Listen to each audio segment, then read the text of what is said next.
Hey everyone, it's Alex for Techno-FYI here at Big Omaha 2014. I'm here with Eric Ryan, who is the co-founder of Method Soap. So Eric, why did you come to Big Omaha this year? Why not? This is an awesome conference. It's just such a great blend of entrepreneur spirit, but it's got that great Midwest, down-to-earth, humble, comfortable in your own skin vibe. So it's been an absolute pleasure, and I'm so glad I came. Fantastic. So one of the things you said in your speech today is that you found a lot of inspiration with Richard Branson. Can you tell us a little bit about where that inspiration came from, and also how you applied that inspiration into your products? Yeah, I think for any entrepreneur, he's obviously a really big role model. And there's two things that I've always admired about him. One is just his rebellious attitude. And I mean, he took the rules of an entertainer and applied it to an airline. And from discovering the Sex Pistols to the whole way he operates his business, there's like this sense of rebellion and wanting to change. But then how he points that rebellion against pretty stagnant categories: airlines, trains, wedding shops, cola, like some pretty pedestrian stuff.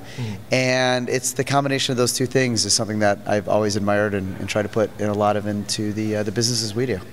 Yeah, I mean, a lot of entrepreneurs, like you said, take inspiration from Richard Branson and all the things that he does. Also, one of the things you said is that there's no such thing as a low-interest category, but a low-interest brand. Yes. Can you elaborate a little bit on that? Yeah, I think you can make anything interesting, and there's usually a spark of emotion in any category. There's a higher benefit or higher order to it, and I think that is one of the most interesting challenges of how do you take something that somebody might consider a need and turn into a desire. So when you first pitched Method Soap to Target, one of the former buyers said, has a snowball's chance in hell. How did you overcome that, and what was your first instinct when you heard that? Well, as an entrepreneur, you've got to be ready to hear no, but you can't be ready to accept no, particularly when the stakes are that big and you've got to find a path forward. And so that was very much our attitude of persistence, and we'll crack it, and we fundamentally believe that ultimately it would be the right partnership. And so we just found an alternative way in. So we initially reached out to the marketing department, and we promised to show up with a pretty famous designer by the name of Karen Rashid as our kind of ticket into meeting with them, and they invited the merchants, and the rest is history. Culture obviously is a very big part in any startup or any company in general. What steps do you take to make sure that culture is the top priority? I think the biggest step that we can take is just continue to tell everybody it's a priority. The quality of our people, our culture, and the scale that we operate at today, it's a culture that gets led by, I would argue, everybody.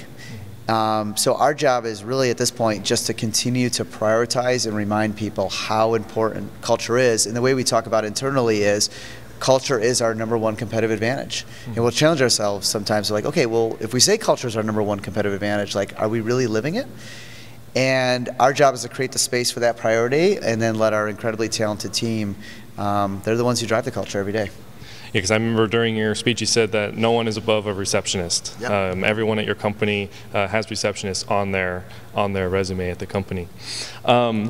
So can you elaborate a little bit more on the ocean plastic initiative that Method went through, and just elaborate a little bit more on that? Yeah, so this was a project that was purely a passion project, and it came from several members of our team on the sustainability side. Adam, the other co-founder, this was something that was really close to his heart. But there was a core group of people who kind of took it on themselves of go chase this opportunity. And there was a tremendous amount of barriers for them in the way, from like, how do you collect enough plastic in an efficient manner to create a supply chain? Like, how do you actually technically make it work?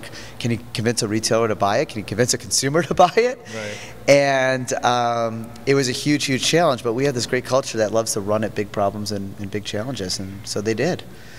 Also, the last question I have is that Method this year broke ground on a new factory in Chicago. And you chose to build the factory in the inner city.